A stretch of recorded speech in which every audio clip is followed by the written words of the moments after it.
మీరు చూస్తున్నారు S8 news. S8 news కి స్వాగతం. ముందుగా ముఖ్య అంశాలు. నన్ను గెలిపించకపోతే దేశంలో రక్తపాతమే, డొనాల్డ్ ట్రంప్ హెచ్చరిక.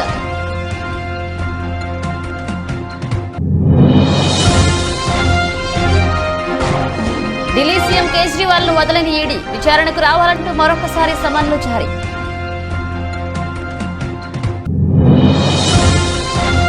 విశాఖలో కాంగ్రెస్ సభ, జగన్, చంద్రబాబు, పవన్ కళ్యాణ్ పై తీవ్ర విమర్శలు చేసిన తెలంగాణ సీఎం రేవంత్ రెడ్డి.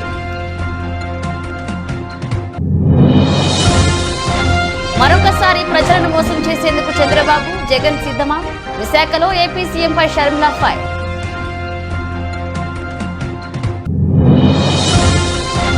కుటుంబ సభ్యులను కలిసేందుకు ఎమ్మెల్సీ కవితకు సిబిఐ ప్రత్యేక కోర్టు అనుమతి. కవితను కలనున్న KTR, Harish Rao.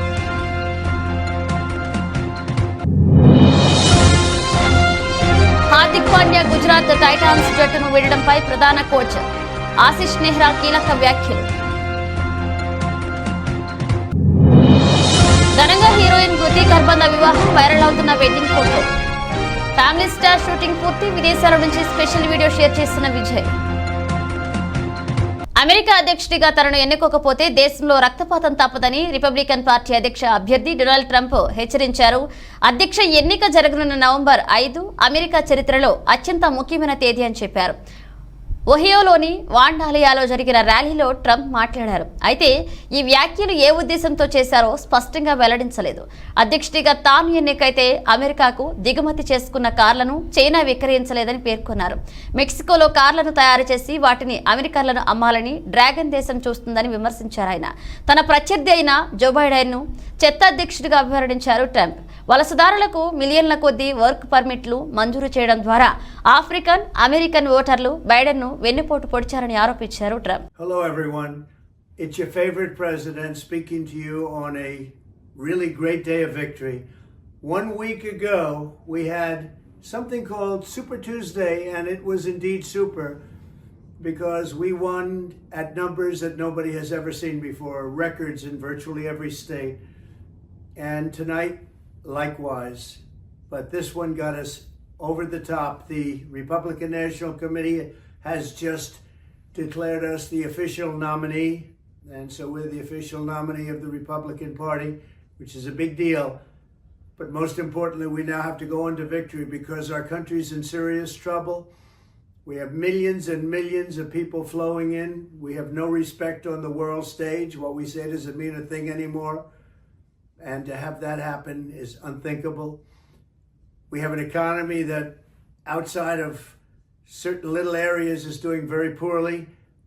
And we have something very, very important. We have a United States military that has to be taken care of. Again, this was a great day of victory. Last week was something very special, Super Tuesday. But now we have to get back to work because we have the worst president in the history of our country. His name is Joe Biden, sometimes referred to as Crooked Joe Biden, and he must be defeated. Our nation is failing. We're a nation that is in serious decline. We've never had a situation like this where we're not respected, we're laughed at, we're considered almost a joke. We're going to turn it around. We're going to drill, baby, drill. We're going to close our borders. We're going to do things like nobody's ever seen before. And we're going to make our nation's economy be the best ever in the world. We had the best economy ever just a short while ago, and we're going to have that again. We're going to have people come into our country. Delhi liquor policy కేసుకు సంబంధించి money laundering కేసులో ఆదివారం Aam Aadmi party అధినేత Delhi CM Arvind Kejriwal కు enforcement directorate ED మరొకసారి సమన్లు పంపింది. మార్చి 21న ED కార్యాలయానికి వచ్చి విచారణకు సహకరించాలని కేజ్రీవాల్ ను దర్యాప్తు సంస్థ కోరింది. ఇప్పటికే లిక్కర్ పాలసీ కేసులో విచారణకు హాజరు కావాలని ఢిల్లీ సీఎం కు 8 సార్లు సమన్లు జారీ చేసిన ఈడీ తాజాగా 9వసారి సమన్లు జారీ చేసింది. ఢిల్లీ లిక్కర్ పాలసీ కేసులో విచారణకు రావాలని కేజ్రీవాల్కు ఈడీ ఇప్పటికే 8 సార్లు సమన్లు పంపించింది. అయితే ఈడీ సమన్లు చట్టవిరుద్ధమని బీజేపీ కుట్రపూరిత రాజకీయాల్లో భాగంగానే లిక్కర్ ఫారసీ కేసు అంటూ పేర్కొన్న కేజ్రీవాల్ ఈడీ సమన్లకు స్పందించలేదు. దీంతో తమ విచారణకు హాజరు కావడం లేదని పేర్కొంటూ ఈడీ ఢిల్లీలోని రౌస్ ఎవెన్యూ కోర్టులో కేజ్రీవాల్ పై 2 సార్లు ఫిర్యాదు చేసింది. ఈడీ సమన్ల కేసులో శనివారం ఉదయం కేజ్రీవాల్ ఢిల్లీలోని రౌస్ ఎవెన్యూ కోర్టులో హాజరయ్యారు. అయితే చీఫ్ మెట్రోపాలిటన్ మెజిస్ట్రేట్ ఆయనకు బెయిల్ మంజూరు చేసింది. బెయిల్ మంజూరైన మరుసటి రోజే కేజ్రీవాల్ కు మరొకసారి 9వసారి సమన్లు జారీ చేయడం చర్చనీయాంశంగా మారింది.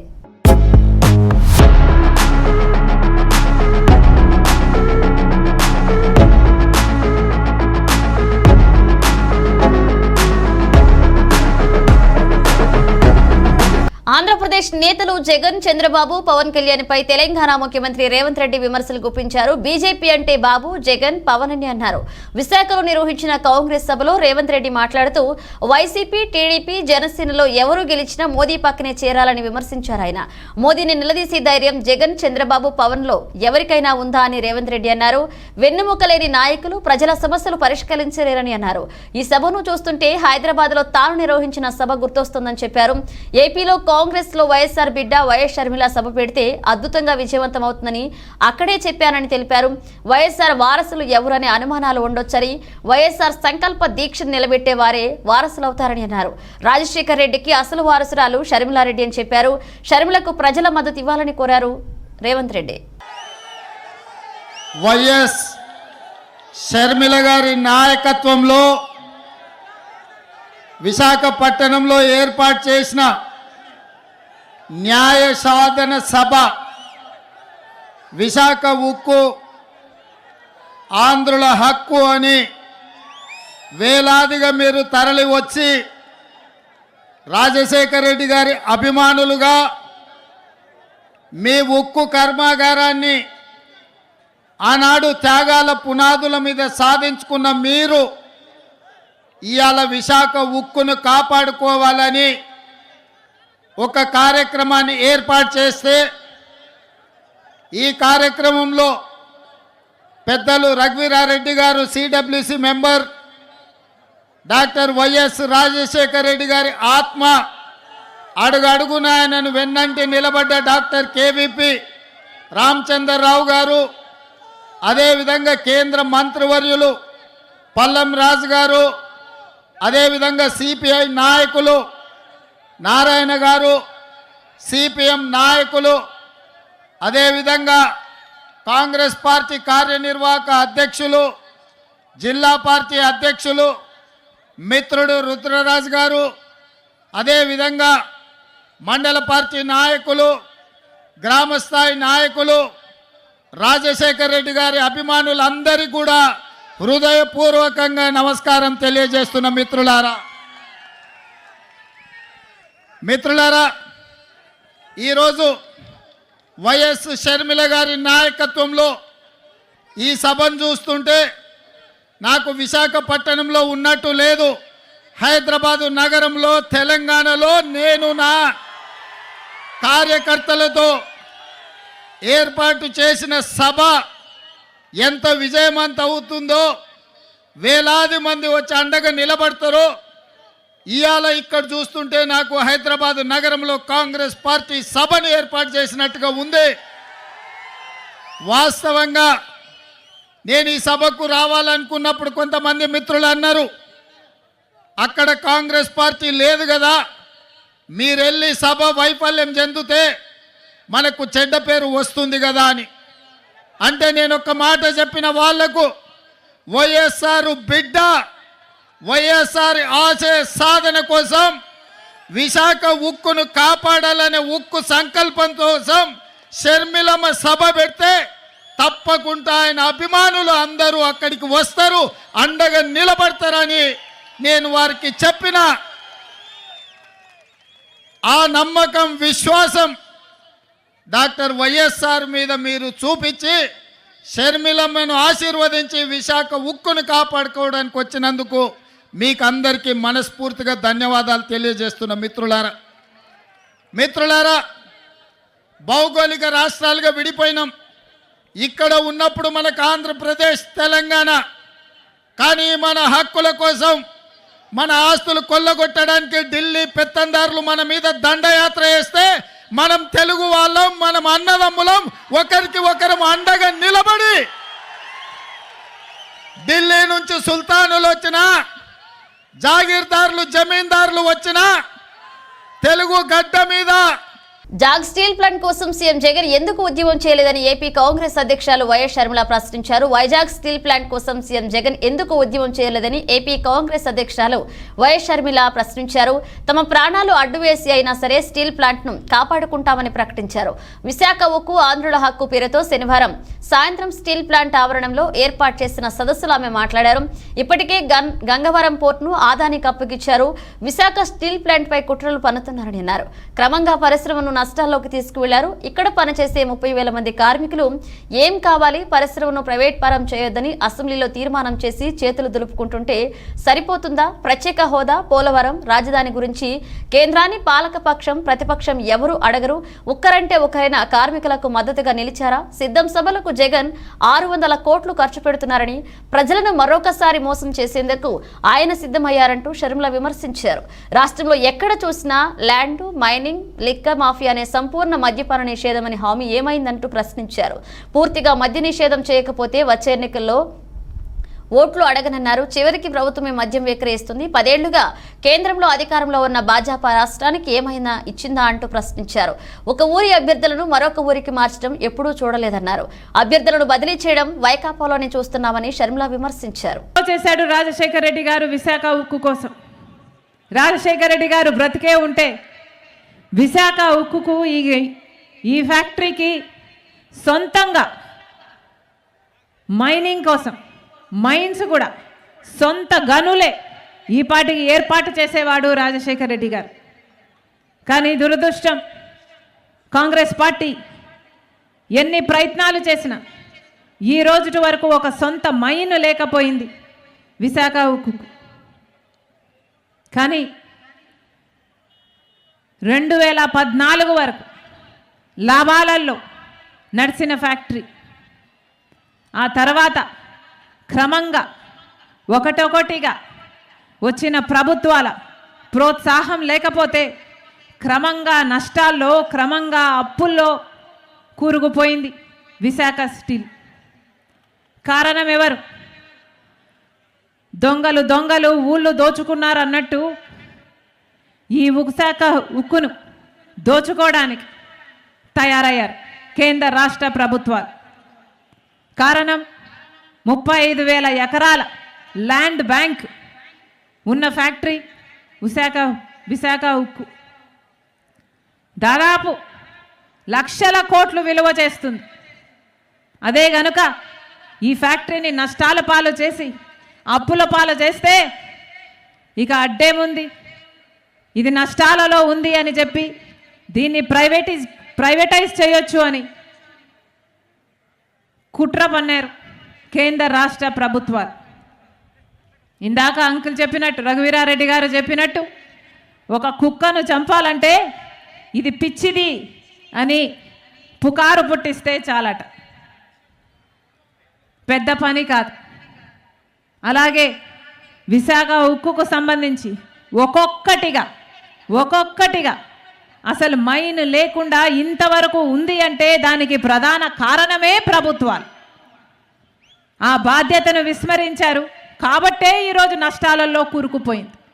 ఒకవైపేమో మైన్ లేదు, ఇంకోవైపేమో రా మెటీరియల్ కొనాలి అంటే రేట్లేమో ఆకాశానికి అంటుతున్నాయి, ఇంకొక వైపేమో ఆ రా మెటీరియల్ను సరఫరా చేయాలి అంటే దాని కాస్టు పెరిగింది.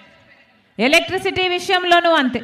ఇలా ఒక్కటొకటిగా ఒక్కొక్క అంశంగా కాలుకు కాలు చేతికి చేతిగా ఒక్కొక్కటిగా నరుక్కుంటూ వస్తే ఒట్టి మొండెం మిగులుతుంది, ఇక అమ్మడానికి ఏ ఆటంకం ఉండదు అని ఇదే పన్నాగం పల్లారు కేంద్ర రాష్ట్ర ప్రభుత్వాలు.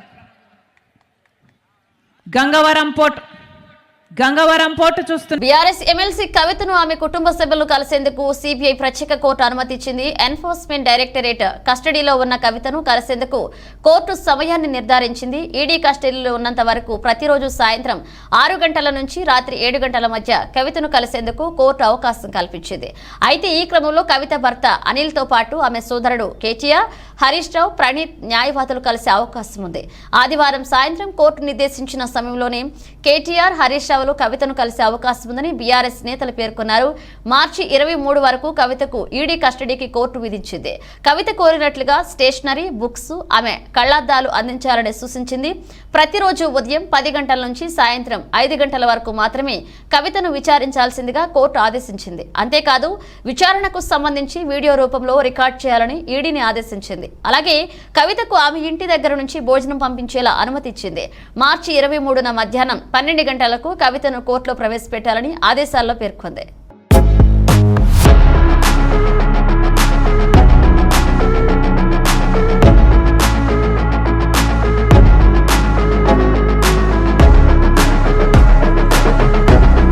ఇండియన్ ప్రీమియర్ లీగ్ ఐపీఎల్ 2024 టోర్నీ ఈ నెల 22 నుంచి ప్రారంభం కానుంది. తొలి match Chennai super kings, royal challengers Bengaluru జట్ల మధ్య జరగబోతుంది. ఈసారి ఐపీఎల్ జట్లో ప్రధాన ఆకర్షణగా హార్దిక్ పాండ్యా నిలబోతున్నారు. ముంబై ఇండియన్స్ జట్టు సారథిగా బరిలోకి దిగనున్న పాండ్యా జట్టును ఏ మేరకు విజయ్ తీరాలకు చేర్చుతాడు, రోహిత్ శర్మ తరహాలో ముంబై జట్టును విజేతగా నిలుపుతాడా అనే అంశాలపై అందరూ ఆసక్తిగా ఎదురు చూస్తున్నారు.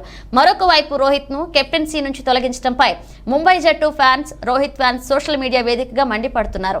ఈ క్రమంలో జట్టును ముందుకు నడిపించడంలో హార్దిక్ పాండ్యా ఏమాత్రం విఫలమైనా అతని క్రికెట్ కెరీర్ పైన ప్రభావం పడే అవకాశం ఉందని మాజీలు పేర్కొంటున్నారు. అయితే తాజాగా హార్దిక్ పాండ్యా గుజరాత్ టైటాన్స్ జట్టును వీడడంపై ఆ జట్టు ప్రధాన కోచ్ ఆశిష్ నెహ్రా కీలక వ్యాఖ్యలు చేశారు.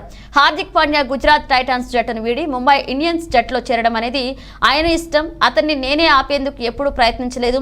క్రీడల్లో ఏం జరిగినా ముందుకు సాగిపోవాలి. హార్దిక్ పాండ్యా తరహాలో అనుభవజ్ఞుడు దొరకడం కష్టమన్నారు ఆయన. ఈసారి మహమ్మద్ షమీ కూడా మాకు అందుబాటులో లేడు. అందుబాటులో ఉన్న ఆటగాళ్లతోనే ఐపీఎల్ 2024కు సన్నద్ధమవుతున్నాం. ఐపీఎల్తో తొలుత హార్దిక్ ముంబై జట్టుకి ఆడాడు. మళ్లీ తిరిగి ఆ జట్టుకే కెప్టెన్ గా వెళ్తున్నాడు. ముంబై కాకుండా వేరే జట్టుకు వెళ్తే ఆపేవాడినేమో అంటూ ఆశిష్ నెహ్రా వ్యాఖ్యానించారు.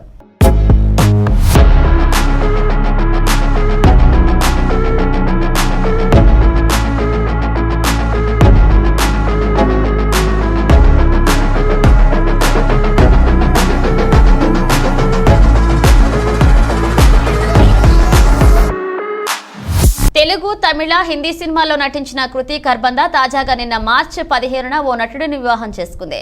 కృతి ఖర్బంద 2019 నుంచి పుల్కిత్ సామ్రాట్ అనే నటుడితో ప్రేమలో ఉంది. ఇటీవలే కొన్ని నెలల క్రితం వీరు సీక్రెట్ గా కేవలం కుటుంబ సభ్యుల మధ్య నిశ్చితార్థం చేసుకున్నారు. ఢిల్లీలో కృతి ఖర్బంద, పుల్కిత్ సామ్రాట్లు నిన్న మార్చి 15న ఘనంగా వివాహం చేసుకున్నారు. కేవలం ఇరు కుటుంబ సభ్యులు, సన్నిహితుల మధ్య మాత్రమే ఈ వివాహ వేడుక జరిగింది. ఇక కృతి ఖర్బంద, పుల్కిత్ సామ్రాట్ తమ పెళ్లి ఫోటోలు సోషల్ మీడియాలో పోస్ట్ చేయగా అవి వైరల్ గా మారాయి.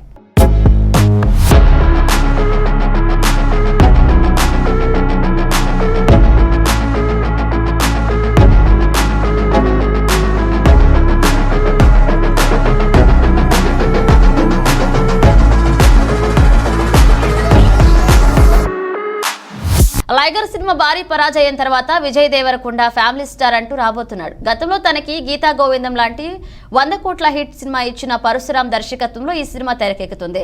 దిల్ రాజు నిర్మాణంలో తెరకెక్కుతున్న ఈ సినిమాలో మృణిల్ చాగు హీరోయిన్ గా నటిస్తున్నారు. ఇప్పటికే ఈ సినిమా నుంచి గ్లిమ్స్, టీజర్, సాంగ్స్ రిలీజ్ చేసి మంచి అంచనాలు నెలకొల్పారు.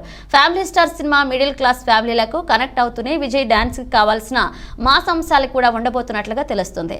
తాజాగా ఈ సినిమా షూటింగ్ పూర్తయినట్లుగా చిత్ర యూనిట్ ప్రకటించింది.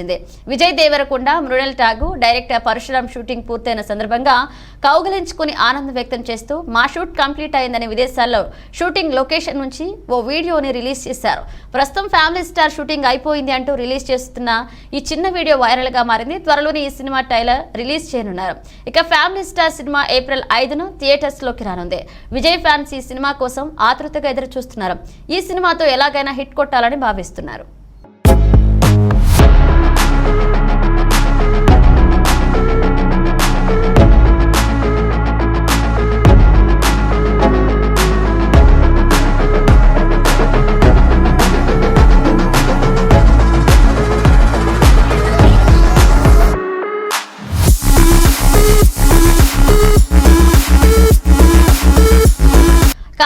రాష్ట్రంలోని టీడీపీ వైసీపీ వర్గాల ఘర్షణ వాతావరణం చోటు చేసుకుంది. ఈ ఘర్షణలో 2 వాహనాలు దెబ్బతిన్నాయి. టీడీపీ నేత గోరంట్ల నాగేశ్వరరావుకు చెందిన స్కార్పియోను ధ్వంసం చేశారు వైసీపీ నాయకులు. మాజీ ఎంపీపీ భర్త మేకల శ్రీనివాసారెడ్డి స్కార్పియో వాహనాన్ని ధ్వంసం చేసిన టీడీపీ నాయకులు కారంపొడిలోని బస్టాండ్ సెంటర్లో వైసీపీ వర్గాల మోహరించారు. బస్ డిపో వద్ద టీడీపీ వర్గాలు మోహరించారు. పోలీసులు రంగప్రవేశం చేసి ఇరు వర్గాలను చెదరగొట్టే ప్రయత్నం చేశారు పోలీసులు.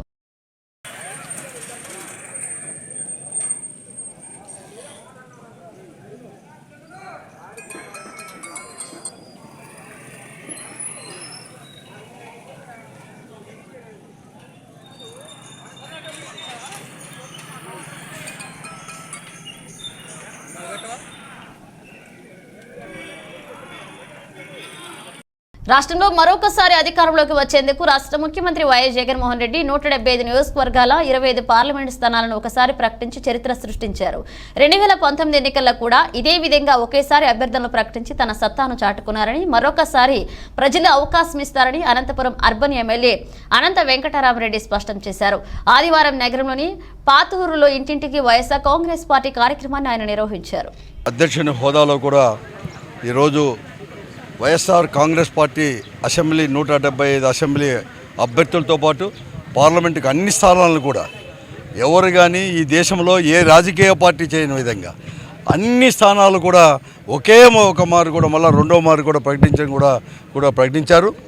ఈరోజు వైఎస్ఆర్ కాంగ్రెస్ పార్టీని రాజకీయంగా ప్రజాక్షేత్రంలో ప్రజల మధ్య ఎదుర్కొనలేక ఒక పిరికి పందుల మాదిరి అవకాశవాదుల మాదిరి ఈరోజు ఈ రాష్ట్రంలో కూడా అన్ని రాజకీయ పార్టీలు కూడా పొత్తు పెట్టుకుంటున్నాయి.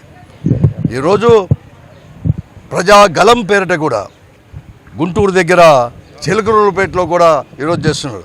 అది ప్రజాగలం కాదు, అది మోడీ గలం, అది చంద్రబాబు నాయుడు గలం, అది పవన్ కళ్యాణ్ గారి గలం తప్ప ప్రజాగలం మాత్రం కాదు. ప్రజల యొక్క వాయిస్ ఈరోజు వైఎస్ఆర్ కాంగ్రెస్ పార్టీ ఈరోజు 5 సంవత్సరాల్లో కూడా అధికారంలో ఉన్నా కూడా మేము కూడా ఈరోజు కేవలం ప్రజల యొక్క సంక్షేమే పరమావధిగా కూడా ఈరోజు మేము ముందుకు పోయాం. ఎప్పుడు ఎక్కడా లేని విధంగా కూడా స్వాతంత్రం వచ్చినప్పటి నుంచి కూడా ఏ రాష్ట్రంలో ఏ రాజకీయ పార్టీ కూడా అధికారంలో లేని విధంగా కూడా 4 లక్షల కోట్లకు పైబడి కూడా ఈరోజు సంక్షేమాన్ని ఈరోజు మేము అందించిన ప్రభుత్వం వైఎస్ఆర్ కాంగ్రెస్ పార్టీ ప్రభుత్వం, ముఖ్యమంత్రిగా జగన్మోహన్ రెడ్డి గారిది. అలాగే అనంతపురం అసెంబ్లీ నియోజకవర్గంలో కూడా ఎప్పుడూ లేని విధంగా కూడా ఈరోజు కూడా మేము అభివృద్ధి పథం అనేది అభివృద్ధి చేసి చూపించాం కూడా. ఈరోజు ఒక ప్రజాప్రతినిధి కానీ అలాగే ప్రభుత్వం కూడా అనుకుంటే ఏదైనా కూడా చేయవచ్చు అని చెప్పేసి మేము అనంతపురం అసెంబ్లీ నియోజకవర్గంలో కూడా మేము నిరూపించాం కూడా. ఈరోజు మేము కావచ్చు మా పాలకులు ఇక్కడ వచ్చేసి బులెటిన్ ముగించే ముందు హెడ్లైన్స్ మరోసారి. నన్ను గెలిపించకపోతే దేశంలో రక్తపాతమే, డొనాల్డ్ ట్రంప్ హెచ్చరిక.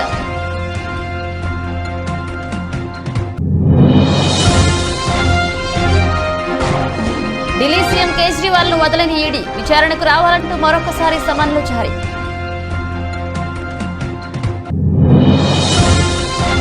విశాఖలో కాంగ్రెస్ సభ, జగన్, చంద్రబాబు, పవన్ కళ్యాణ్ పై తీవ్ర విమర్శలు చేసిన తెలంగాణ సీఎం రేవంత్ రెడ్డి. మరొకసారి ప్రజలను మోసం చేసేందుకు చంద్రబాబు, జగన్ సిద్ధమా? విశాఖలో AP సీఎంపై Sharmila fire.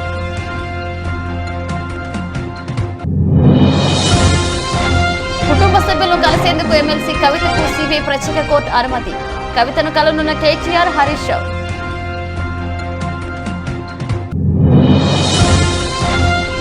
Hardik Pandya Gujarat Titans జట్టును వీడడంపై ప్రధాన కోచ్ ఆశిష్ నెహ్రా కీలక వ్యాఖ్యలు. ఘనంగా హీరోయిన్ కృతి గర్భంద వివాహం, వైరల్ అవుతున్న వెడ్డింగ్ ఫోటోలు. ఫ్యామిలీ స్టార్ షూటింగ్ పూర్తి, విదేశాల నుంచి స్పెషల్ వీడియో షేర్ చేసిన విజయ్. ఇవి ఇప్పుడు ఒక అప్డేట్స్, మన అప్డేట్స్తో మళ్ళీ కలుద్దాం.